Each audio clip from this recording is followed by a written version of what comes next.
ನಮಸ್ಕಾರ ಸ್ನೇಹಿತರೆ, ನಮ್ಮ ಜ್ಯೋತಿಷ್ಯ ದರ್ಶನ ಯೂಟ್ಯೂಬ್ ಚಾನೆಲ್ಗೆ ನಿಮ್ಮೆಲ್ಲರಿಗೂ ಕೂಡ ಸ್ವಾಗತ. ಇಂದಿನ ವಿಡಿಯೋದಲ್ಲಿ ಮಹಾ ಮೃತ್ಯುಂಜಯ ಪ್ರಾಣ ರಕ್ಷಕ ಯಂತ್ರದ ಬಗ್ಗೆ ತಿಳಿದುಕೊಳ್ಳೋಣ. ಹಾಗೆಯೇ ಈ ಒಂದು ವಿಡಿಯೋನ ಶುರು ಮಾಡೋದಕ್ಕಿಂತ ಮುಂಚೆ ಇದೇ ರೀತಿಯ ಅಥವಾ ಇನ್ನಿತರೆ ಯಂತ್ರ, ಮಂತ್ರ, ತಂತ್ರ, ವಶೀಕರಣ ಅಥವಾ ಆಧ್ಯಾತ್ಮಿಕ ವಿಚಾರಗಳನ್ನು ತಿಳಿಯಲು ನಮ್ಮ ಯೂಟ್ಯೂಬ್ ಚಾನಲನ್ನು ಸಬ್ಸ್ಕ್ರೈಬ್ ಮಾಡಿಕೊಳ್ಳಿ. ಹಾಗಾದರೆ ಇಂದಿನ ವಿಡಿಯೋವನ್ನು ಶುರು ಮಾಡೋಣ ಬನ್ನಿ.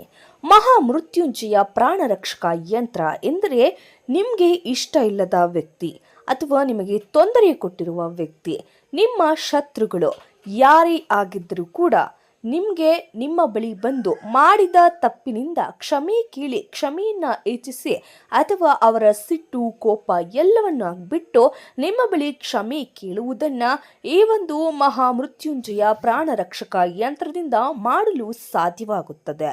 ಹಾಗಾದರೆ ಇದನ್ನು ಹೇಗೆ ನಮ್ಮ ಜೀವನದಲ್ಲಿ ಅಳವಡಿಸುವುದು ಅಂತ ನೋಡೋಣ ಬನ್ನಿ.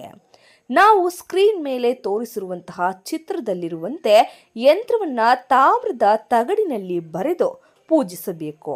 ಯಂತ್ರ ರಚನಾ ಕಾಲದಲ್ಲಿ ಉತ್ತರ ದಿಕ್ಕಿಗೆ ಮುಖ ಮಾಡಿ ಕೂರಬೇಕು. ಈ ರೀತಿಯ ಯಂತ್ರವನ್ನ 2 ಬರೆಯಬೇಕು. ಮಧ್ಯದಲ್ಲಿ ವ್ಯಕ್ತಿಯ ಹೆಸರನ್ನ ಅಂದರೆ ನಿಮ್ಮ ಶತ್ರುವಿನ ಹೆಸರನ್ನ ಬರೆಯಬೇಕು. ನಂತರ ವಿಧಿ ಪೂರ್ವಕವಾಗಿ ಪೂಜಿಸಿ ಯಂತ್ರವನ್ನ ಭೂಮಿಯಲ್ಲಿ ಹಳ್ಳ ತೋಡಿ ಅದರಲ್ಲಿಟ್ಟು ಅದರ ಮೇಲೆ ಒಂದು ಕಲ್ಲನ್ನ ಇಟ್ಟು ಮುಚ್ಚಬೇಕು. ಯಾವುದೇ ಕಾರಣಕ್ಕಾದರೂ ಯಂತ್ರ ಕದಲಬಾರದು. ಇದಾದ ನಂತರ ನೋಡಿ ಜಾದು. ಹೌದು, ಇದಾದ ನಂತರ ಸಾಧಕನು ನಿಮ್ಮ ಮುಂದೆ ಸಾಧ್ಯ ವ್ಯಕ್ತಿಯೋ ಅಂದರೆ ನಿಮ್ಮ ಶತ್ರುವೋ ಎಲ್ಲ ಸಿಟ್ಟನ್ನ ಬಿಟ್ಟು ನಿಂತು ನಿಮ್ಮ ಮುಂದೆ ಕ್ಷಮೆ ಕೇಳುವವನು. ನಂತರ ನೀವಿಬ್ಬರು ಕೂಡ ಒಟ್ಟಿಗೆ ಚೆನ್ನಾಗಿ ಬಾಳುತ್ತೀರಿ. ಹೀಗೆ ನಾವು ಹೇಳಿದ ರೀತಿ ಚಿತ್ರವನ್ನು ಬಿಡಿಸುವುದು, ತಾಮ್ರದ ಯಂತ್ರದಲ್ಲಿ ನಾವು ಹೇಳಿದ ವಿಧಾನವನ್ನು ಪಾಲಿಸಿ ನೀವು ಮಾಡಿದ್ದಲ್ಲಿ ನಿಜಕ್ಕೂ ನಿಮ್ಮ ಶತ್ರು ಹಾಗೆ ನಿಮಗೆ ಇಷ್ಟವಿರುವ ವ್ಯಕ್ತಿ ಅಥವಾ ಯಾರೇ ಆದರೂ ನಿಮ್ಮ ವಶವಾಗುವುದಂತೂ ಗ್ಯಾರಂಟಿ. ಇದೇ ರೀತಿಯ ಯಂತ್ರ, ತಂತ್ರ, ವಶೀಕರಣದ ಬಗ್ಗೆ ಅಥವಾ ಆಧ್ಯಾತ್ಮಿಕ ಧಾರ್ಮಿಕ ವಿಚಾರಗಳನ್ನು ತಿಳಿಯಲು ನಮ್ಮ ಯೂಟ್ಯೂಬ್ ಚಾನಲ್ನ ಸಬ್ಸ್ಕ್ರೈಬ್ ಮಾಡಿ. ಈ ಮಾಹಿತಿ ಇಷ್ಟವಾದಲ್ಲಿ ವಿಡಿಯೋಗೆ ಲೈಕ್ ಮಾಡಿ, ಇದನ್ನು ನಿಮ್ಮ ಸ್ನೇಹಿತರಲ್ಲಿಯೂ ಕೂಡ ಶೇರ್ ಮಾಡಿ.